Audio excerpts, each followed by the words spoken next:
যখন আমরা ইসলামী কোন কার্যক্রমকে উপস্থাপন করতে চেয়েছি, তারা মুসলমান হওয়া সত্ত্বেও তারা আমাদেরকে অনুমতি দেয় নাই। কথা বলেন ঠিক না বেঠিক?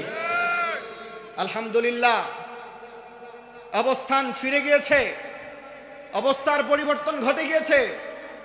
এখন আর কোরআনের মাহফিল করার জন্য এই পৃথিবীর কারো অনুমতির প্রয়োজন নাই। ঠিক না বেঠিক?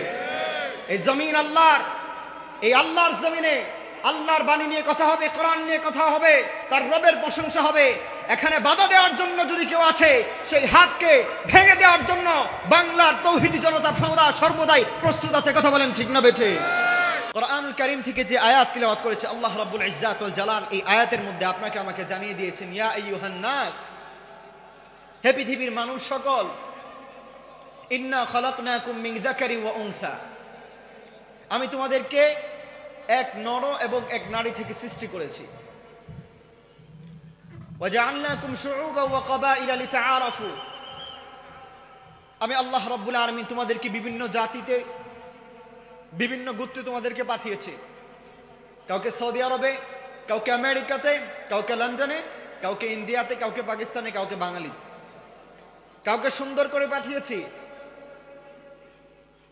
উজ্জ্বল বর্ণ তাকে দিয়েছি, স্কিন, কাউকে আবার কালো করে বানিয়েছি, কাউকে ধন সম্পদওয়ালা পরিবারে জন্মগ্রহণ করিয়েছি, কাউকে আবার একটু দরিদ্র ফ্যামিলিতে জন্মগ্রহণ করিয়েছি। আল্লাহ রাব্বুল ইজ্জাত ওয়াল জালাল বললেন, এই মত পার্থক্যগুলো আমি এই জন্য করেছি লিতাআরাফু, যাতে করে তোমরা একে অপরকে চিনতে পারো। কারণ সব মানুষ যদি এক এলাকায় চলে আসে, তাহলে পরিচিতি লাভ করতে সমস্যা হয়ে যাবে। ঠিক না বেঠিক? একজনের নাম যদি হয় আব্দুল্লাহ, আর এক এলাকার মধ্যে যদি আব্দুল্লাহ 4 জন থাকে, তাহলে এই আব্দুল্লাহকে যখন আপনি নাম ধরে ডাকবেন, নাম ধরে যখন আপনি তাকে ডাক দিবেন আব্দুল্লাহ, তখন কয় আব্দুল্লাহ আসবে আপনার কাছে? 4 আব্দুল্লাহ চলে আসবে না? তাহলে আব্দুল্লাহকে ডাক দেওয়ার সময় কিভাবে ডাক দিতে হবে? আব্দুল্লাহ উত্তর পাড়ার, আব্দুল্লাহ দক্ষিণ পাড়ার, আব্দুল্লাহ পূর্ব পাড়ার, আব্দুল্লাহ পশ্চিম পাড়ার। ঠিক না বেঠিক? তো আল্লাহ রাব্বুল আলামিন আপনার আমার পরিচিতি লাভ করতে যেন সহজ হয়, এই জন্য আমাদেরকে এভাবে ভাগ ভাগ করে পাঠিয়েছেন। কিন্তু দিন শেষে কথা একটাই, যে পড়েছে কালিমা লা ইলাহা ইল্লাল্লাহ মুহাম্মাদুর রাসূলুল্লাহ সাল্লাল্লাহু আলাইহি ওয়াসাল্লাম, যে মুসলমান সেই আমার ভাই। কথা বলেন ঠিক না বেঠিক? আমি কালো হতে পারি, আমি সাদা হতে পারি, আমি ধন সম্পদওয়ালা হতে পারি, তার মধ্যে আমার কোনো ভেদাভেদ নাই। সে পড়েছে কালিমা, সে গ্রহণ করেছে কোরআন, সে মানে আমার নবীকে, সুতরাং সেই আমার মুসলমান ভাই। কথা বলেন ঠিক না বেঠিক? মোহতারাম হাজিরিন, খেয়াল করে বোঝার চেষ্টা করবেন। তাফসীর বোঝার জন্য আপনাকে খেয়াল করতে হবে। মনোযোগ যদি একটু সময়ের জন্য হারিয়ে ফেলেন, তাহলে কি বললাম সেটা বুঝতে পারবেন না। আল্লাহ রাব্বুল আলামিন এই আয়াতের মধ্যে সূরাতুল হুজুরাত 13 নম্বর আয়াতে বললেন, আমি তোমাদেরকে সৃষ্টি করেছি, নানান দিকে তোমাদেরকে পাঠিয়েছি, কাউকে সুন্দর কাউকে কালো করে বানিয়েছি, কিন্তু আমি আল্লাহ রাব্বুল ইজ্জাত ওয়াল জালালের কাছে ওই ব্যক্তিটাই পরিচিত লাভ করবে যার অন্তরের মধ্যে আল্লাহ রাব্বুল ইজ্জাত ওয়াল জালালের ভয় থাকবে, ফরহেজগারিতা থাকবে। ইন্না আকরামাকুম ইনদাল্লাহি আতকাকুম, যার অন্তরে খোদাভীতি থাকবে, যার অন্তরে আল্লাহর ভয় থাকে, তাকওয়াবান, ফরহেজগার, ওই ব্যক্তির পরিচয়, ওই ব্যক্তির সম্মান আল্লাহ রাব্বুল ইজ্জাত ওয়াল জালালের কাছে আছে। মুহতারাম হাজিরিন, এই সূরা আল হুজুরাতের 13 নম্বর আয়াতের একটা শানি নজুল আছে, প্রেক্ষাপট আছে। এই আয়াতটা কখন নাজিল হয়েছিল খেয়াল করে বুঝেন। মক্কা বিজয়ের পরে নবী করিম সাল্লাল্লাহু আলাইহি ওয়াসাল্লাম বাইতুল্লাহর আযান দেওয়ার জন্য বিলাল রাদিয়াল্লাহু তাআলা আনহুকে বাইতুল্লাহর মুয়াজ্জিন বানিয়েছেন। বেলাল ছিলেন বড় কালো সাহাবী, বড্ড কালো ছিল, এত সুন্দর দেখতে, ফর্সা ছিল না, কালো ছিল। বিলাল রাদিয়াল্লাহু তাআলা আনহুকে যখন বাইতুল্লাহর মুয়াজ্জিন বানানো হলো, তখন কাফের কুরাইশবাসীরা তারা বলতে লাগলো, বাইতুল্লাহর আযান দেওয়ার জন্য কি কালো কাকটারই পাইছে, আর কাউরে পায় নাই? অবজ্ঞা করতেছে, অহংকার করতেছে। আরেকজন কাফের বলতেছে, আল্লাহকে অনেক ধন্যবাদ যে আমার পিতা ইসলামের এই দুর্দিন দেখার আগেই মারা গিয়েছে। নাউজুবিল্লাহ। কথা বুঝতেছেন তো? আল্লাহকে ধন্যবাদ দিচ্ছে যে ইসলামের দুর্দিন, অর্থাৎ বাইতুল্লাহর আযান দেওয়ার জন্য বিলালের মতো কালো একজন ব্যক্তিকেই ঠিক করতে হলো, আর কোনো লোক ছিল না। এভাবে করে অহংকার করতেছে, দাম্ভিকতা করতেছে। আরেকজন বলতেছে আমি এই ব্যাপারে কোনো মন্তব্য করব না। এই জন্য মন্তব্য করব না কারণ আমি যদি মন্তব্য করি তাহলে মুহাম্মদের আল্লাহ মুহাম্মাদের কাছে আবার খবর পাঠায় দিবে। কথা বুঝতে পারছেন? সে কাফের, কিন্তু মুহাম্মদুর রাসূলুল্লাহ সাল্লাল্লাহু আলাইহি ওয়াসাল্লাম সত্য নবী, কোরআন সত্যবাণী, এটা সে জানে, জেনে শুনে বুঝে। তারপরে ওই ব্যক্তি কি করে? আল্লাহকে মানে না, রাসূলকে মানে না, জেনে শুনে বুঝে কনফিডেন্টলি সে হচ্ছে জাহান্নামী। কথা বলেন ঠিক না বেঠিক? আপনার আমার সমাজের মধ্যে এখনো পর্যন্ত এরকম কিছু ব্যক্তি আছে যারা বুঝে ইসলাম কি জিনিস, যারা বুঝে কোরআন কি জিনিস, যারা বুঝে সুন্নাহ কি জিনিস, কোন পথটা সহজ পথ, কোন পথটা সঠিক পথ, তারা এই জিনিসটা বুঝে, জেনে শুনে বুঝে। তারপরেও দলের দালালি করতে গিয়ে, পীর সাহেবের দালালি করতে গিয়ে মাঝে মাঝে এমন কিছু কাজ করে বেড়ায় যেই কাজ করে ওই লোকটা ইসলামের বাহিরে চলে যায়। কথা বলেন ঠিক না বেঠিক? এই জন্য স্পষ্ট কথা বলতে চাই, আপনার কবরে আপনি যাবেন, আপনার কবরে আপনার বাপ যাবে না, আপনার কবরে আপনার দাদা যাবে না, আপনার কবরে আপনার লিডার যাবে না, আপনার কবরে আল্লাহ তাআলা ফেরেশতাদের মাধ্যমে আপনাকে জিজ্ঞেস করা হবে। সুতরাং এই দুনিয়ার জীবন বাস্তবায়ন করা অবস্থায় যদি কোরআনকে না মানেন, বুঝে না বুঝে যদি কোরআনকে অনুসরণ না করেন, আপনার সেই লিডাররা, আপনার সেই বাপদাদারা যে জাহান্নামের পথে চলে গেছে, আপনারা সেই জাহান্নামের পথে যাবেন। কথা বলেন ঠিক না বেঠিক? আমরা কি জান্নাতে যেতে চাই নাকি জাহান্নামে যেতে চাই? তাহলে মানতে হবে কোরআন। কি মানতে হবে? আমার দলের লোক আমারে কোন দলে যাইতে বলছে সেটা দেখা যাবে না। হ্যাঁ, আমার দল যদি কোরআনের কথা বলে, আমার দল যদি সুন্নাহর কথা বলে, আমার দল যদি ইসলামের কথা বলে, প্রয়োজনে সেই দলের জন্য আমি আমার জীবনকে দিয়ে দিব। তারপরেও কখনো আমি সেই দলের বাহিরে যাব না। কিন্তু আমার দল যদি কখনো আমার কোরআনকে বিশ্বাস না করে, এই কোরআনের পথে না থাকে, তাহলে প্রয়োজনে সেই দল আমি ছেড়ে দিব। কথা বলেন ঠিক না বেঠিক? বিলাল রাদিয়াল্লাহু তাআলা আনহুর ব্যাপারে যখন এরকম কথা বলতেছেন, নবী করিম সাল্লাল্লাহু আলাইহি ওয়াসাল্লামের কাছে আল্লাহ পাক রব্বুল আলামিন ওহী পাঠালেন। জিবরাইল আলাইহিস সালাতু ওয়াস সালাম নবী করিম সাল্লাল্লাহু আলাইহি ওয়াসাল্লামের কাছে খবর নিয়ে আসলেন, ইয়া রাসূলুল্লাহ, বিলালের ব্যাপারে এমন এমন কথা বলা হচ্ছে। কোরআনুল কারীমের এই আয়াত নাযিল হয়ে গেল, সূরাতুল হুজুরাত 13 নম্বর আয়াত। এই 13 নম্বর আয়াত যখন নাযিল হয়ে গেল, নবী করিম সাল্লাল্লাহু আলাইহি ওয়াসাল্লাম তাদেরকে ডেকে আনলেন, জিজ্ঞেস করলেন, তোমরা কি এটা করেছো? বলে হ্যাঁ করেছি। কাফেররা স্বীকার করতে বাধ্য হলো। নবী করিম সাল্লাল্লাহু আলাইহি ওয়াসাল্লাম কোরআনের বাণী তাদেরকে জানিয়ে দিলেন। আল্লাহ রাব্বুল আলামিন বললেন, ইয়া আইয়ুহান নাসু ইন্না খালাকনাকুম মিন যাকারিন ওয়া উনসা وجعلناكم شعوبا وقبائل لتعارفوا إن أكرمكم عند الله أتقاكم إن الله عليم خبير। নবী করিম সাল্লাল্লাহু আলাইহি ওয়াসাল্লাম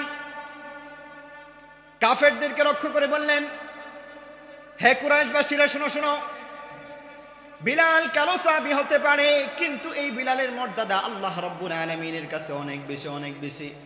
এই জন্য বেশি যে আল্লাহ রাব্বুল আলামিন কোরআনুল কারীমের এই আয়াত নাজিল করে জানিয়ে দিল, যদি আল্লাহ রাব্বুল আলামিনের কাছে সম্মানিত হতে চাও, আল্লাহ রাব্বুল ইজ্জাত ওয়াল জালালের কাছে যদি ইজ্জতওয়ালা হতে চাও, অন্তরের মধ্যে আল্লাহ রাব্বুল আলামিনের খুদাভীতি, আল্লাহ ভীতি, ফরহেজগারিতা, ইমানদার, কোরআন সুন্নাহ মেনে নাও, তাহলেই তুমি আল্লাহ রাব্বুল আলামিনের কাছে দাম পাবে, ইজ্জত পাবে, সম্মান পাবে।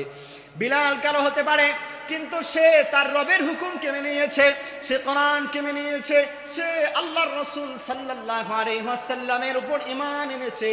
এই জন্য কালো হওয়া পরেও সে বাইতুল্লাহর মুয়াজ্জিন এবং আল্লাহ রাব্বুল আলামিনের কাছে তার অনেক সম্মান। বলেন সুবহানাল্লাহ।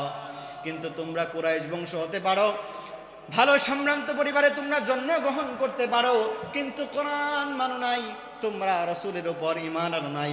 এই জন্য তোমাদের কোনো চুল পরিমাণ ইজ্জত সম্মান আল্লাহ রাব্বুল আলামিনের কাছে না। বিলাল ঈমান গ্রহণ করেছে, তাকওয়া তার অন্তরের মধ্যে প্রতিষ্ঠা করেছে, এই জন্য বিলালের মর্যাদা কালো হওয়া সত্ত্বেও আল্লাহ রাব্বুল ইজ্জত ওয়াল জালালের কাছে অনেক বেশি হয়ে গেছে। ভাইরা আমার, বন্ধুরা আমার, এই বিলালের মর্যাদা কেমন? রাসূল আরবি সাল্লাল্লাহু আলাইহি ওয়াসাল্লাম স্বপ্নে যুগে জান্নাত ভ্রমণ করতেছেন।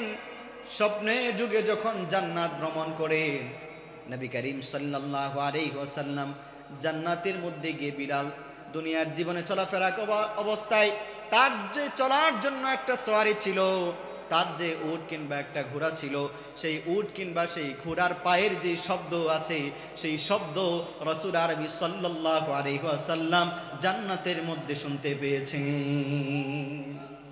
বিলাল দুনিয়াতে, কিন্তু এই দুনিয়ার জীবনে চলাফেরা করা অবস্থায় বিলালের যে চলার সাথী ছিল উট কিংবা ঘোড়া, সেই ঘোড়ার কিংবা উটের পায়ের শব্দ রাসূল আরবি সাল্লাল্লাহু আলাইহি ওয়াসাল্লাম জান্নাতের মধ্যে গিয়ে শুনতে পেলেন।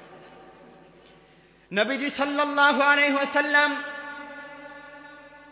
বিলালকে ডেকে আনলেন, জিজ্ঞেস করলেন, ও বিলাল, কি আমল করো, কি এমন আমল তুমি করো যে আমল করার কারণে আল্লাহ রাব্বুল আলামিন, তুমি এই দুনিয়ার জীবনে এখনো পর্যন্ত বেঁচে আছো, কিন্তু তোমার যে সওয়ারি আছে এই সওয়ারের পদতলির আওয়াজ আল্লাহর তৈরি জান্নাতের মধ্যে শোনা যায়। কি আমল করো বিলাল? বিলাল রাদিয়াল্লাহু তাআলা আনহু বলেন, ইয়া রাসূলুল্লাহ, ইয়া হাবিবাল্লাহ, আমার জানা মতে আমি তো এমন বিশেষ কোনো আমল করি না যে আমল করার কারণে আল্লাহ রাব্বুল আলামিন আমাকে এত মর্যাদা করে দিবেন, কিন্তু যখন থেকে আমি ইসলামকে গ্রহণ করে নিয়েছি ওই মুহূর্ত থেকে আমি পাবন্দি করতাম একটা আমলের, সেটা হচ্ছে যখনই আমি ওযু করতাম, ওযু করার সঙ্গে সঙ্গে 2-4 রাকাত করে নফল নামাজ পড়তাম। সুবহানাল্লাহ। হয়তোবা আল্লাহ রাব্বুল আলামিন এই আমলের বদৌলতে আমাকে এত মর্যাদার অধিকারী করে দিয়েছেন। যখনই ওযু করব তখনই আমরা 2-4 রাকাত করে নফল নামাজ পড়ব। পারবো তো ইনশাআল্লাহ? ভাইরা আমার, বন্ধুরা আমার, এই আয়াত প্রমাণ করে আপনি কালো হতে পারেন, আপনি সাদা হতে পারেন, আপনি খাটো হতে পারেন, আপনি ধনী হতে পারেন, গরিব হতে পারেন, আল্লাহ রাব্বুল আলামিনের কাছে আপনার কোনো মর্যাদা, কোনো ভ্যালু থাকবে না। আল্লাহ রাব্বুল আলামিনের কাছে যদি আপনি আপনার ভ্যালু দিতে চান, আল্লাহ রাব্বুল আলামিনের কাছে যদি আপনি সম্মানিত পরিচিতি লাভ করতে চান, ইজ্জতওয়ালা হতে চান, তাহলে আপনার এই অন্তরের মধ্যে আল্লাহ রাব্বুল আলামিনের ভয় পয়দা করতে হবে, তাকওয়া পয়দা করতে হবে। আল্লাহ রাব্বুল ইজ্জত ওয়াল জালালের ভয় আপনার এই অন্তরের মধ্যে প্রতিষ্ঠা করতে হবে। ভাইরা আমার, বন্ধুরা আমার, আল্লাহ রাব্বুল আলামিন কোরআনুল কারীমের মধ্যে একাধিক জায়গায় রব্বে কারীম আল্লাহ রাব্বুল আলামিনকে ভয় করার কথা বললেন। কোরআনুল কারীম খুলে দেখুন, সূরাতুল বাকারা 278 নম্বর আয়াতে আল্লাহ তাআলা বলে দিচ্ছেন, ইয়া আইয়ুহাল্লাযীনা আমানু ইত্তাকুল্লাহ ওয়া যারু মা বাকিয়া মিনার রিবা ইন কুনতুম মুমিনিন। আল্লাহ রাব্বুল আলামিন এই আয়াতের শুরুতে সকল তো ঈমানদারদেরকে লক্ষ্য করে আল্লাহ রাব্বুল আলামিন জানিয়ে দিলেন, হে ঈমানদারেরা, তোমরা আল্লাহ রাব্বুল আলামিনকে ভয় করো। শুধু কি তাই নাকি? না না না, শুধু তাই নয়। কোরআন খুলে দেখুন, আল্লাহ রাব্বুল আলামিন সূরাতু আলে ইমরান 102 নম্বর আয়াতে আল্লাহ তাআলা বলছেন, ইয়া আইয়ুহাল্লাযীনা আমানু ইত্তাকুল্লাহ হাক্কা তুকাতিহি ওয়া লা তামুতুন্না ইল্লা ওয়া আনতুম মুসলিমুন। হে ঈমানদারগণ, তোমরা আল্লাহ রাব্বুল আলামিনকে ভয় করো। শুধু কি তাই নাকি? না না, শুধু তাই নয়। আল্লাহ রাব্বুল ইজ্জত ওয়াল জালাল সূরাতুল মাইদা 35 নম্বর আয়াতে আল্লাহ তাআলা বললেন, ইউহাল্লাযীনা আমানু ইত্তাকুল্লাহা ওয়াবতাগু ইলাইহিল ওয়াসিলা ওয়াজাহিদু ফি সাবিলিহি লাআল্লাকুম তুফলিহুন। আবার কোরআন খুলে দেখুন, আল্লাহ রাব্বুল আলামিন সূরাতুত তাওবা 119 নম্বর আয়াতে আল্লাহ তাআলা বলছেন, ইয়া আইয়ুহাল্লাযীনা ইত্তাকুল্লাহা ওয়া কুনু মা'আস সাদিকিন। এভাবে করে আল্লাহ রাব্বুল আলামিন সূরাতুল আহজাব ৭০ নম্বর আয়াত, এভাবে করে আল্লাহ রাব্বুল আলামিন সূরাতুল হাশর, আল্লাহ রাব্বুল আলামিন সূরাতুল হাশর ১৮ নম্বর আয়াতেও জানিয়ে দিলেন, ইয়া আইয়ুহাল্লাযীনা আমানুত্তাকুল্লাহ ওয়াল তানজুর নাফসুম মা কদ্দামাত লিগাদিন ওয়াত্তাকুল্লাহ ইন্নাল্লাহা খাবীরুম বিমা তা'মালুন। ভাইরা আমার, বন্ধুরা আমার, খেয়াল করে বসুন, খেয়াল করে বোঝার চেষ্টা করুন। আল্লাহ রাব্বুল আলামিন প্রতিটা আয়াতের শুরুতে ঈমানদারদেরকে লক্ষ্য করে আল্লাহ তাআলা বারংবার বলতেছেন, হে ঈমানদারগণ, তোমরা আল্লাহ রাব্বুল আলামিনকে ভয় করো। খেয়াল করে বুঝার চেষ্টা করুন, আল্লাহ রাব্বুল আলামিন আপনাকে আমাকে যদি একবার হুকুম করতেন, হে পৃথিবীর ঈমানদারেরা, হে আমার বান্দাগণ, তোমরা আল্লাহ রাব্বুল আলামিন আমাকে ভয় করতে শুরু করো, এইটুকুই আমাদের জন্য যথেষ্ট ছিল। কিন্তু আল্লাহ রাব্বুল আলামিন বারবার কেন এই কথাটা বললেন, খেয়াল করে বোঝার চেষ্টা করুন। কোনো একটা কাজের গুরুত্ব যখন আপনার আমার কাছে থাকে, কোনো একটা জিনিসের গুরুত্ব যখন আপনার আমার কাছে থাকে, উদাহরণস্বরূপ উদাহরণ দিলে ভালো করে বুঝবেন। আপনার সন্তান, এই সন্তানটা বাড়ি থেকে বাজারে যাবে, আপনি আপনার সন্তানটারে খেয়াল করে বললেন, ওরে বাবা, তুমি যখন বাজারে যাবা, বাজার থেকে ফেরার সময় তুমি আমার জন্য ওষুধ কিনে নিয়ে আইসো। আপনি আপনার সন্তানকে এই কথা জানায় দিলেন। সন্তানকে যখন এই কথা জানায় দিলেন, সন্তান বাড়ি থেকে বের হয়ে বাজারের দিকে রওনা করলো। বাজারের দিকে যখন রওনা করতেছে, আবার তারে আপনি ডাকলেন, ডেকে বললেন, বাবা তুমি খেয়াল করে কিন্তু নিয়ে আইসো ওষুধটা। বাজারে যখন চলে গেলেন, বাজারে যাওয়ার পরে আপনি তারে আবার বললেন ফোন করে, ও বাবা, তুমি কি ওষুধটা নিয়েছো কিনা, তুমি খেয়াল করে কিন্তু আমার জন্য ওষুধ নিয়ে আইসো। আপনি সন্তানকে আবার ফোন করে জানালেন, একটু পরে আবার তারে মন করে দিলেন। এইভাবে করে একবার, দুইবার, তিনবার, চারবার, পাঁচবার আপনি যে তার বারে বারে ফোন করে বাসা থেকে যাওয়ার সময় বারবার বলে দিতেছেন। এই বারবার বলে দেওয়ার কারণ হচ্ছে একটাই, সেটা হচ্ছে এই ঔষধ যে জিনিসটা, এই জিনিসটা আপনার খুব গুরুত্বপূর্ণ। কথা বলেন ঠিক না বেঠিক? আওয়াজ করে বলেন ঠিক না বেঠিক? এই ওষুধটা এটা খুব গুরুত্বপূর্ণ। এই গুরুত্বপূর্ণ হওয়ার কারণে আপনি আপনার সন্তানকে বারবার বলতেছেন, বাবা তুমি করে কিন্তু খেয়াল করে কিন্তু তুমি ওষুধটা নিয়ে আইসো।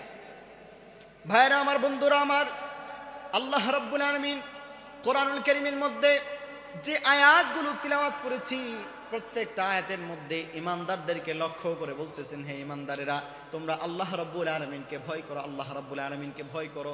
বারবার আল্লাহ রাব্বুল আলামিন বললেন। কেন এই বারবার আল্লাহ রাব্বুল আলামিন আপনাকে আমাকে রক্ষা করে বললেন? কারণ একজন মুমিন মুসলমান এই দুনিয়ার জীবনে চলতে গিয়ে সে যদি ঈমানদার, ফরহেজগার যদি হতে চায়, আল্লাহওয়ালা যদি হতে চায়, তাহলে অবশ্যই অবশ্যই ওই ব্যক্তিটার অন্তরের মধ্যে খোদাভীতি, আল্লাহর ভয় লাগবে। কথা বলেন ঠিক না বেঠিক? আল্লাহর ভয় ছাড়া এই পৃথিবীর কোনো মানুষ তাকওয়াবান, ফরহেজগার, ঈমানদার হতে পারে না। এজন্য আল্লাহর ভয় লাগবে। আল্লাহর ভয় কিভাবে করা হয়? আল্লাহ রাব্বুল আলামিন কোরআনুল কারীমের মধ্যে যত জায়গার মধ্যে আয়াতের শুরুতে বললেন, হে ঈমানদারগণ আল্লাহকে ভয় করো, প্রত্যেকটা আয়াতের শেষ অংশে আল্লাহ রাব্বুল আলামিন ঈমানদারদেরকে একটা একটা করে জিনিস জানিয়ে দিলেন, তোমরা এই পথ অবলম্বন করো, এই কাজ করো, এই কাজ থেকে বিরত থাকো, তাহলেই কেবল আল্লাহ রাব্বুল আলামিনকে ভয় করা হবে। কোরআনুল কারীমের মধ্যে আল্লাহ তাআলা যত জায়গায় ঈমানদারদেরকে লক্ষ্য করে বললেন, হে ঈমানদারগণ তোমরা আল্লাহ রাব্বুল আলামিনকে ভয় করো, প্রত্যেকটা জায়গায় আল্লাহ রাব্বুল আলামিন আল্লাহ তাআলাকে ভয় কোন কাজ করলে করা হয়, কোন পথে গেলে আল্লাহ তাআলাকে ভয় করা হয়, কোন কাজ থেকে দূরে থাকলে আল্লাহ তাআলাকে ভয় করা হয়, এরকম একটা প্রেসক্রিপশন, এমন একটা অ্যাডভাইস আল্লাহ রাব্বুল আলামিন আপনাকে আমাকে করে দিয়েছেন। বলেন সুবহানাল্লাহ। কি বলছে আল্লাহ রাব্বুল আলামিন? সূরাতুল বাকারার 278 নম্বর আয়াতে বললেন, ইয়া আইয়ুহাল্লাযীনা আমানুত্তাকুল্লাহ ওয়া যারু মা বাকিয়া মিনার রিবা ইন কুনতুম মুমিনিন। আল্লাহ রাব্বুল আলামিন এই আয়াতে ঈমানদারদেরকে লক্ষ্য করে বললেন, আল্লাহকে ভয় করো। এখানে যেই কথাটা আল্লাহ রাব্বুল আলামিন পরে বললেন সেই কথাটা হচ্ছে, আপনার আমার সমাজের মধ্যে এমন অনেক লোক আছে যেই লোকগুলো 5 ওয়াক্ত নামাজ পড়ে, আল্লাহকে ভয় করে, নিজেকে মুসলমান দাবি করে, ইমানদার দাবি করে, কিন্তু 5 ওয়াক্ত নামাজ পড়া সত্ত্বেও সুদের কারবারের সঙ্গে জড়িত আছে না নাই? আওয়াজ করে বলুন, আছে না নাই? ইমানদার নিজেকে মুসলমান হিসেবে দাবি করে, বহু জায়গায় তো এমন আছে, বহু মসজিদের সভাপতি সাহেব, সহসভাপতি সাহেব, সেক্রেটারি সাহেব, এমনকি অনেক মাহফিলের বক্তার পাশের যে সিটের মধ্যে সভাপতি সাহেব বসে থাকে, ওই সভাপতি সাহেব থাকে গ্রামের নাম্বার 1 সুদখোর। কথা বলেন ঠিক না বেঠিক? আপনাদের মধ্যে আছেন নাকি? আরে নাই? হ্যাঁ, আজকের এই মাহফিলের যিনি সভাপতি ছিলেন মৌলানা হাফেজ মোহাম্মদ গুলাম সুবহানী সাইদি, আপনাদের এই আড়াইবাড়ি দরবার শরীফের পীর সাহেবের ছেলে, ঠিক না বেঠিক? আমি পীর সাহেবের একটা আলোচনা শুনেছিলাম, আল্লাহ তাআলা তিনাকে জান্নাতে উচ্চ মর্যাদা দান করুন, সকলে বলেন আমিন। পীর সাহেব ছিলেন কিন্তু কখনো পেট পূজারি করে নাই, ঠিক না বেঠিক? পীর সাহেব ছিলেন কিন্তু কখনো বাতিলের সামনে নিজের মাথাকে নত করে নাই, কথা বলেন ঠিক না বেঠিক? পীর সাহেব ছিলেন কখনো শিরিকের সামনে, শিরিকের সঙ্গে সামঞ্জস্য বজায় রেখে তিনি চলেন নাই, সব সময় শিরিকের বিরুদ্ধে চলে গেছেন, পেট পূজারি কখনো করেন নাই। বাতিল একদিকে, উনি ছিলেন কোরআন সুন্নাহর দিকে, ঠিক না বেঠিক? এই হুজুরের একটা আলোচনা আমি শুনেছিলাম, উনি বলেছিলেন যে গ্রামে যে সুদখোর থাকে, এই যে সুদখোর, আপনারা তো সকলেই জানেন সুদখোরের যে গুনাহগুলো আছে অনেকগুলো প্রকারভেদ, এর মধ্যে একটা প্রকার হচ্ছে নিজের আপন মায়ের সঙ্গে জিনা করা, ঠিক না বেঠিক? তাহলে আপনার সমাজের মধ্যে যদি কোনো সুদখোর থাকে, তাহলে সে হচ্ছে এমন ব্যক্তি যে ব্যক্তি নিজের মায়ের সঙ্গে জিনা করে বেড়ায়, ঠিক না বেঠিক?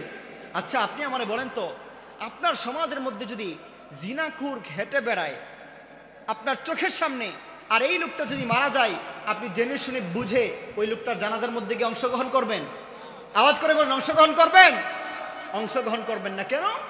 কারণ সে প্রকাশ্যে জিনা করে বেড়ায়, এই জিনা করে গুনাহের কাজ করতে করতে সে মারা গিয়েছে, সুতরাং এই লোকটা খারাপ, তার জানাজার মধ্যে আপনি অংশগ্রহণ করবেন না।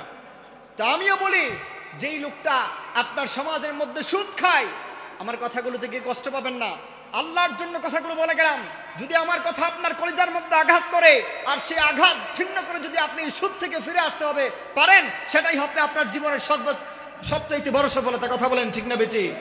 আমি আপনাকে আপনার বিবেকে, আপনার কলিজায় আঘাত করার জন্যই কথাটা বলতেছি। আপনি সুদ খাচ্ছেন, ছেড়ে দেন, কারণ সুদ খাওয়া মানে আল্লাহ এবং তার রসুলের বিরুদ্ধে যুদ্ধ করা। কথা বলেন ঠিক না বেঠিক? সুদ খাওয়া মানে নিজের মায়ের সঙ্গে জিনা করা। আপনি তো মানুষ হয়ে এই পৃথিবীতে মানুষ হিসাবে যে একটা পরিচিতি লাভ করতে হয়, সেই মনুষ্যত্ব বোধও আপনার নাই। কথা বলেন ঠিক না বেঠিক? কোনো মানুষ তার নিজের মায়ের সঙ্গে জিনা করতে পারে না। এজন্য আমি বলে দিতে চাই, সমাজের মধ্যে যে সুদখোরগুলো আছে, সেই সুদখোরের সামনে গিয়ে হয়তো আপনি কিছু করতে পারবেন না, কিন্তু এমন কোন সুদখোর যখন মারা যাবে, তার জানাজা পড়ার জন্য কোনো ইমাম যাবেন না, তার জানাজা পড়ার জন্য কোনো মুয়াজ্জিন গিয়ে হাজির হবেন না, সমাজ তারা বয়কট করবেন। এমন করে যদি একটা নজির দাঁড় করতে পারেন, ইনশাআল্লাহ আগামীতে প্রকাশ্যে কোনো মানুষ সুদের সঙ্গে সংশ্লিষ্ট থাকবে না। কথা বলেন ঠিক না বেঠিক? আর আল্লাহ তাআলা এই আয়াতের মধ্যে এই কথাই বললেন, হে ঈমানদারগণ, আল্লাহকে ভয় করো, সুদের কারবার ছেড়ে দাও, সব ছেড়ে দাও। কারণ সুদ খাওয়া, মায়ের সঙ্গে জিনা করা, সুদ খাওয়া আল্লাহ এবং তার রসুলের বিরুদ্ধে যুদ্ধ করা, ঠিক না বেঠিক? রাজি আছি তো ইনশাআল্লাহ? আল্লাহ তাআলা আমাদেরকে সুদ মুক্ত সমাজ গড়ার তৌফিক দান করুন, সকলে বলেন আমিন। যারা সুদ খায় তাদেরকে সঠিক জ্ঞান, সমাজ, হেদায়েত দান করে, সকলে বলেন আমিন। কারো প্রতি আমাদের কোনো আক্রোশ নাই, ঠিক না বেঠিক? আমি আসছি বয়ান করার জন্য, সুদের বিরুদ্ধে বললে আমার কি হবে? টাকাকে দুইটা বেঠি দিবে নাকি? এমন কোনো বিষয়, এমন কোনো বিষয় নাই। তাহলে কেন বললাম? কোরআন আমাকে বলেছে এই কথা বলার জন্য, ঠিক না বেঠিক? আপনি যদি আপনাকে না বলি, আপনার ইমোশনে যদি আমি আঘাত না করি, আপনার কলবে, আপনার অন্তরে যদি আমি আঘাতই না করি, তাহলে আপনি সেই পথ থেকে ফিরে আসবেন কিভাবে, ঠিক না বেঠিক? এই কোরআনের মাহফিল কিসের জন্য ভাই? মানুষকে দ্বীনের দাওয়াত দেওয়ার জন্য, মানুষকে হারাম পথ থেকে হালাল পথে নিয়ে আসার জন্য, মানুষকে ভুল পথ থেকে সঠিক পথে নিয়ে আসার জন্য। কথা বলেন ঠিক না বেঠিক? ইতিপূর্বে অনেক জায়গায় দেখেছি ইমাম সাহেবের চাকরি পর্যন্ত চলে গিয়েছে সুদের ব্যাপারে কথা বলার জন্য। স্টেজে বয়ান করতেছেন আলোচক, সরাসরি গিয়ে ওনার বয়ান বন্ধ করে দেওয়া হয়েছে। এমন ভিডিও দেখেন না আপনারা? আল্লাহ আমাদেরকে হিদায়াত করুন, সকালে বলেন আমিন। ভাইরা আমার, বন্ধুরা আমার, এজন্য আল্লাহ রাব্বুল আলামিন সূরাতুল বাকারার 278 নম্বর আয়াতে আপনাকে আমাকে লক্ষ্য করে বললেন, হে ঈমানদারগণ, আল্লাহ তাআলাকে ভয় করো। আর আল্লাহ রাব্বুল আলামিনকে ভয় করার একটা মাধ্যম হচ্ছে সুদের কোনো কারবারের সঙ্গে পৃথিবীর কোনো মানুষ, কোনো ঈমানদার সংশ্লিষ্ট থাকতে পারে না। দ্বিতীয় নম্বরে আল্লাহ রাব্বুল আলামিন কোরআনুল কারীমের সূরাতুল আলে ইমরান 102 নম্বর আয়াতে আল্লাহ রাব্বুল আলামিনকে ভয় করার কথা বললেন। আর আল্লাহ রাব্বুল আলামিনকে ভয় করার কথা বলার পরে আল্লাহ তাআলা বললেন, ওয়ালা তামুতুন্না ইল্লা ওয়া আনতুম মুসলিমুন। হে ঈমানদারগণ, তোমরা আল্লাহ রাব্বুল আলামিনকে ভয় করো। ইয়া আইয়ুহাল্লাযীনা আমানুত্তাকুল্লাহ, হে ঈমানদারগণ, আল্লাহ তাআলাকে ভয় করো। হাক্কা তুকাতিহি, অধিক পরিমাণে ভয় করো। ওয়ালা তামুতুন্না ইল্লা ওয়া আনতুম মুসলিমুন, প্রকৃত মুসলমান না হয়ে তোমরা মৃত্যুবরণ করিও না। মুফাসসিরগণ এই আয়াতের ব্যাখ্যা করতে গিয়ে বললেন, প্রকৃত মুসলমান না হয়ে মৃত্যুবরণ করিও না, এই কথার মানে হচ্ছে তোমার জীবনটা এমনভাবে যেন অতিবাহিত না হয় যে তুমি গুনাহ করতেছো এবং জীবন চলতেছে, তোমার গুনাহ করতেছো, জীবন চলতেছে, গুনাহের কাজের সঙ্গে তুমি চলতেছো, ডানে বামে খেয়াল করতেছো না আল্লাহ তোমাকে কোন পথে চলার কথা বললেন। আর এমতো অবস্থায় যদি তোমার মৃত্যু চলে আসে, তাহলে তুমি প্রকৃত মুসলমান মুমিন হতে পারো না, ঠিক না ঠিক? সুতরাং মুসলমান যদি তুমি হতে চাও, আল্লাহ রাব্বুল আলামিনকে ভয় করে কোনো প্রকার কোনো গুনাহের কাজের সঙ্গে সংশ্লিষ্ট থাকা যাবে না, কথা বলেন ঠিক না ঠিক? আর মানুষ হিসাবে যদি আপনার আমার জীবনে কোনো গুনাহের কাজ হয়েও যায়, গুনাহ আমরা করেও ফেলি, সঙ্গে সঙ্গে আল্লাহ রাব্বুল আলামিনের কাছে তওবা করতে হবে, কথা বলেন ঠিক না ঠিক? আল্লাহ রাব্বুল আলামিন এই সূরাত আলে ইমরানের 102 নম্বর আয়াতে আল্লাহ তাআলাকে ভয় করার আরেকটা মাধ্যম জানিয়ে দিলেন, প্রকৃত মুসলমান হও। আর প্রকৃত মুসলমান একটা মানুষ কখন হতে পারে? যখন সে আল্লাহকে ভয় করে গুনাহের কাজগুলো ছেড়ে দেয়, আমল করতে শুরু করে, কথা বলেন ঠিক না বেঠিক? আমরা গুনাহের কাজ ছাড়বো তো ইনশাআল্লাহ? আল্লাহ তাআলা আমাদেরকে তৌফিক দান করুন, সকলে বলেন আমিন। ভাইরা আমার, বন্ধুরা আমার, আপনাকে আমাকে আল্লাহ রাব্বুল ইজ্জাত ওয়াল জালালকে ভয় করে গুনাহের কাজ ছেড়ে দিতে হবে। কারণ গুনাহের কাজ যদি আপনি আর আমি না ছাড়ি, তাহলে আল্লাহ রাব্বুল আলামিনের কাছে আপনাকে আমাকে জবাবদিহিতা করা লাগবে। কঠিন হাসরের ময়দানে কোরআনুল কারীম জানিয়ে দিচ্ছে, আপনার আমার ব্যাপারে আল্লাহ রাব্বুল আলামিনের কাছে অসংখ্য অগণিত সাক্ষী দাঁড়িয়ে যাবে। আল্লাহ রাব্বুল আলামিনের সামনে হাসরের ময়দানে আপনার আমার বিরুদ্ধে অসংখ্য অগণিত সাক্ষ্যদায়ী হয়ে যাবে সেদিন। কোরআনুল কারীমে আল্লাহ রাব্বুল আলামিন বললেন সূরাতুজ জিলজালের মধ্যে 4 নম্বর আয়াত, ইয়াউমাইযিন তুহাদ্দিসু আখবারাহা। আল্লাহ রাব্বুল আলামিন এই আয়াতের মধ্যে, এই সূরাতুল জিলজালের মধ্যে জানিয়ে দিলেন, আল্লাহ রাব্বুল আলামিন বললেন কঠিন হাসরের ময়দানে এই জমিন সেদিন আপনার আমার বিরুদ্ধে সাক্ষী দিবে। এই যে আজকে মাহফিলের মধ্যে আসলেন, এই যে মাহফিলে দ্বীনের কথা শোনার জন্য, কোরআনের বাণী শোনার জন্য আপনারা উপস্থিত হয়েছেন, কঠিন হাসরের ময়দানে আল্লাহ রাব্বুল আলামিনের কাছে এই জমিন আপনার আমার নাম ধরে ধরে আল্লাহ রাব্বুল আলামিনের কাছে সাক্ষী দিবে। যেমনভাবে এই নেক কাজের সাক্ষী দিবে, তেমনইভাবে আল্লাহ রাব্বুল ইজ্জাত ওয়াল জালালের কাছে এই জমিনে চলাফেরা করা অবস্থায় কোন জমিনের উপর দাঁড়িয়ে মানুষের গীবত করেছি, কোন জমিনের উপরে দাঁড়িয়ে একজন ভাইয়ের সঙ্গে প্রতারণা করেছি, কোন জমিনের উপরে দাঁড়িয়ে গান বাজনা নাচানাচি এগুলো করেছি, আল্লাহ রাব্বুল আলামিনের কাছে সেদিন সেই জমিন আপনার আমার ব্যাপারে আল্লাহ রাব্বুল আলামিনের কাছে সাক্ষী দিয়ে দিবেন। সেদিন সাক্ষী হয়ে যাবে। গতকাল 31st নাইট হিসাবে যারা গান করেছেন, বাজি ফুটিয়ে মানুষের ঘুম নষ্ট করেছেন, আতশবাজি করেছেন, আল্লাহ রাব্বুল আলামিনের কাছে এই জমিন আপনার আমার ব্যাপারে সাক্ষ্য দিবে। শুধু কি তাই নাকি? রব্বুল আলামিন সূরাতুল ইনফিতারের মধ্যে বললেন, কিরামান কাতিবিনা ইয়ালামুনা মা তাফআলুন। সম্মানিত দুইজন লেখক প্রতিনিয়ত আপনার আমার সঙ্গে আছে না নাই? আওয়াজ করে বলেন, আছে না নাই? প্রতিনিয়ত তারা লিখতেছে। আপনি যখন ভালো কোনো কাজ করেন, তখন আপনার ডান কাঁধে যে ফেরেশতা থাকে তিনি লিখতে থাকে, আবার আপনি যখন কোনো অন্যায় কাজ করেন, সেই বাম কাঁধের মধ্যে যেই ফেরেশতা থাকে সে তখন আপনার আমার বিরুদ্ধে লিখতে থাকে। কথা বলেন ঠিক না বেঠিক?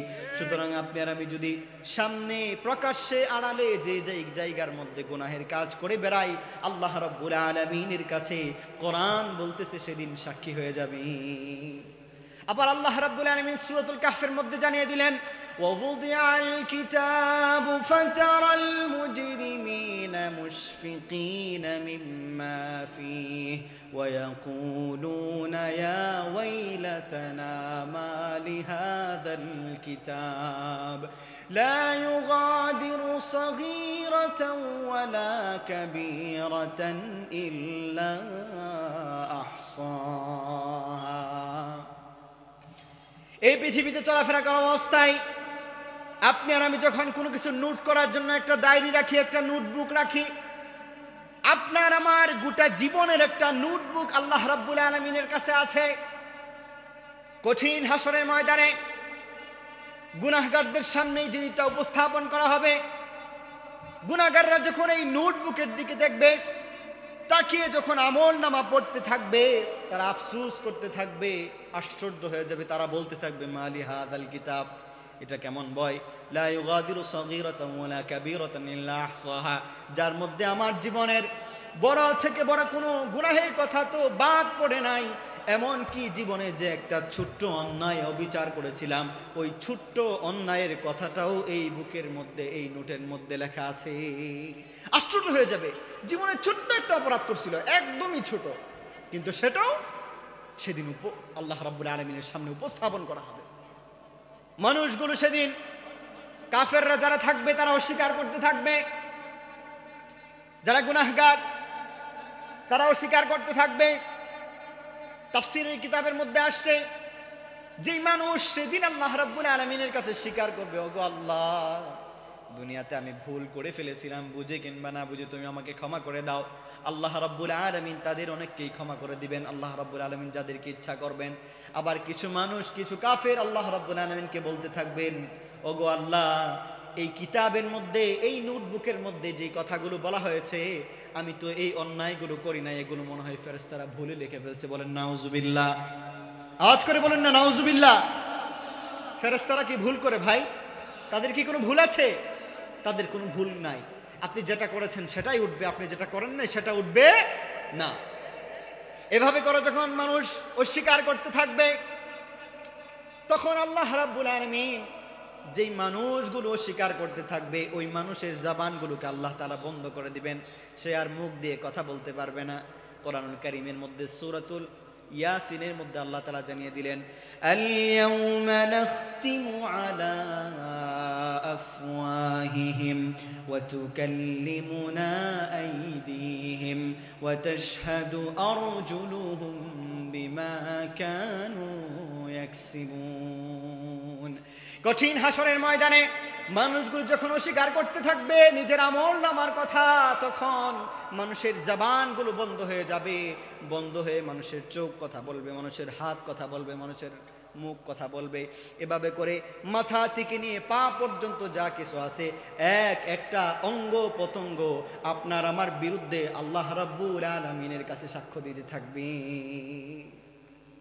আজকে যে সেই পেটের জন্য হারাম খায়, আজকে নিজেকে ভালো রাখার জন্য হারাম ইনকাম করি, মানুষের সঙ্গে মিথ্যা কথা বলি, মানুষের সম্পদ মেরে খায়, আল্লাহ রাব্বুল আলামিনের কাছে সেদিন এই পেট আপনার আমার বিরুদ্ধে সাক্ষী দিবে, এই চোখ আপনার আমার বিরুদ্ধে সাক্ষী দিবে। এই হাতকে তরতাজা রাখার জন্য যে কাজগুলো করি, সেই হাত আল্লাহ রাব্বুল আলামিনের কাছে সেদিন সাক্ষ্য দিবে। এই হাত দিয়ে অন্যায়ভাবে কত মানুষের সম্পদ আপনি লুটেপুটে খেয়েছেন, কত মানুষকে থাপ্পড় দিয়েছেন, এই জবান দিয়ে কত মানুষকে গালি দিয়েছেন, কত মানুষের কলিজায় আঘাত করেছেন, কথা বলে কষ্ট দিয়েছেন। আল্লাহ রাব্বুল আলামিনের কাছে সেই জবান আপনার আমার বিরুদ্ধে সাক্ষী দিবে। এজন্য ভাইরা আমার, বন্ধুরা আমার, সদা সর্বদাই আল্লাহ রাব্বুল আলামিনকে ভয় করতে হবে। কেমন আল্লাহর ভয়? আল্লাহর ভয় মানুষ কিভাবে করে?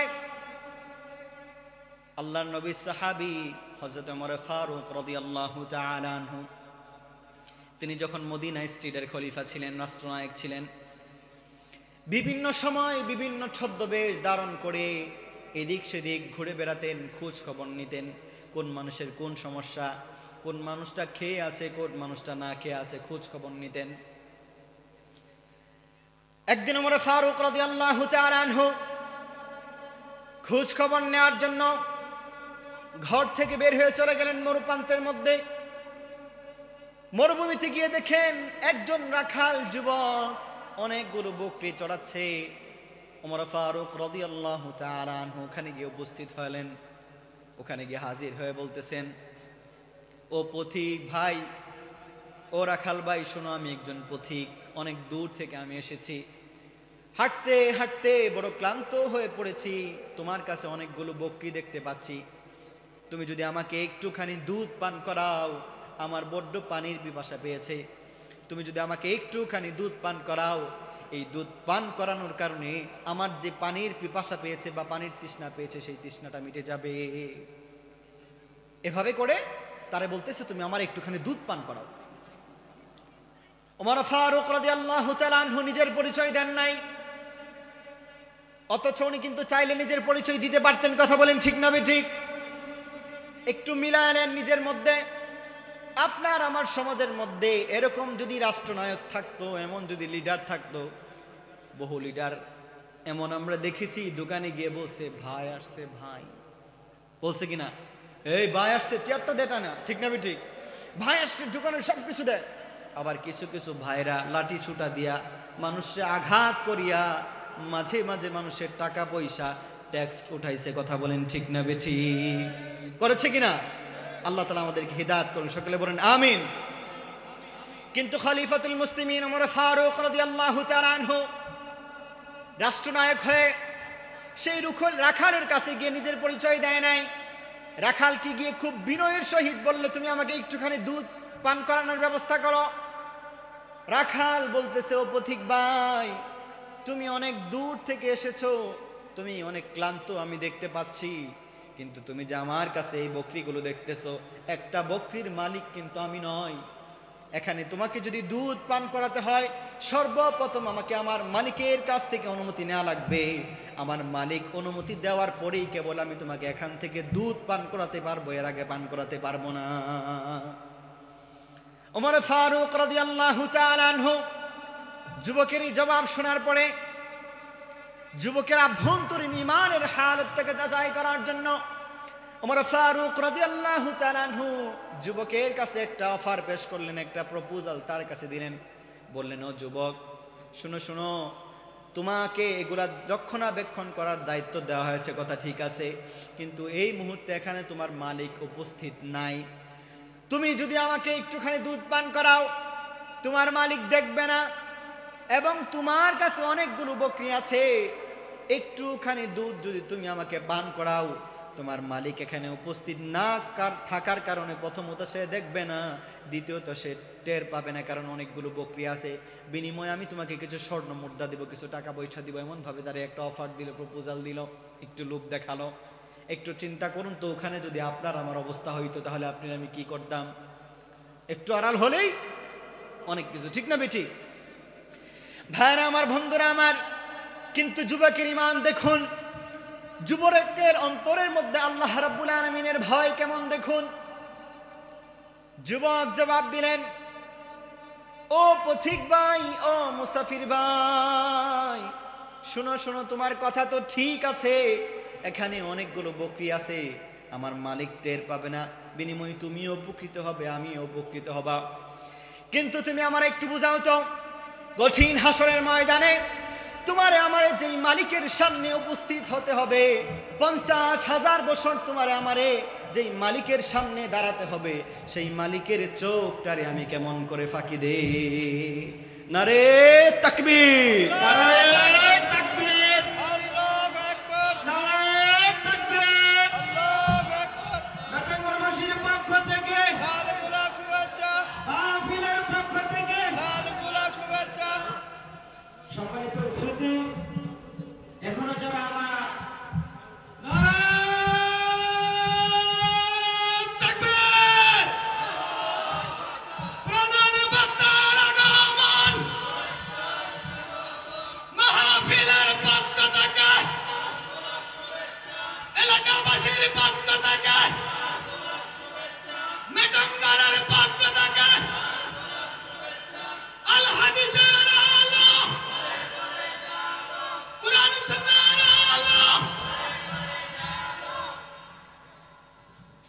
সকলেই পড়ে আলহামদুলিল্লাহ।